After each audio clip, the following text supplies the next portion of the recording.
আহত সংখ্যা কত আছে? আমাদের এখানে 4 জন এসেছে। অনিমেষ গোস্বামী 50 ইয়ার মেল, উনি খুব সিরিয়াসলি ইনজুর্ড ছিলেন। ওনাকে আমরা ইমিডিয়েটলি পাঠিয়ে দিয়েছি ঊনকোটি ডিস্ট্রিক্ট হসপিটালে। সেকেন্ড ছিলেন প্রকাশ সিনহা 29 ইয়ার মেল, ওনার ইনজুরি হয়েছে লেফট লেগ আর লেফট নিতে। হ্যাঁ, আমরা প্রাইমারি ট্রিটমেন্ট, তারপর ইঞ্জেকশন, আইভি ফ্লুইড দিয়ে ওনাকে আমরা রেফার করে দিয়েছি। প্রবাবিলিটি ওনার রাইট লেগে ফ্র্যাকচার হতে পারে, তো অর্থোপেডিশিয়ানের জন্য আমরা ঊনকোটিতে পাঠিয়ে দিয়েছি।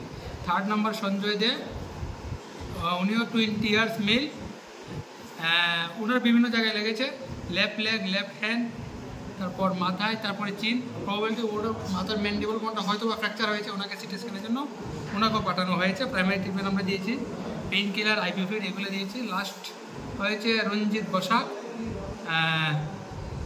ও হচ্ছে 36 ইয়ার মেয়ে। হ্যাঁ, ওনার লেগেছে বাম কানে আর মাথায় আর বাম পায়ে।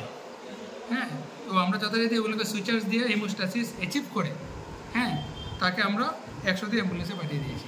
মোট আহত সংখ্যা স্যার? আমাদের এখানে 4 জন এসেছে। আচ্ছা, একজন শুনলাম মারা গেছে, এটা আমার কাছে এখনো রিপোর্ট আসেনি, এটা আমার জানা নেই। ঘটনাস্থলটা পেচারতল, এটা আমরা পুলিশ বলেছে পেচারতল, বাকিটা আমরা বলতে পারবো না, এটা পুলিশকে জিজ্ঞেস করতে হবে। আপনার পরিচয়টা স্যার? ডক্টর কে এস পাল।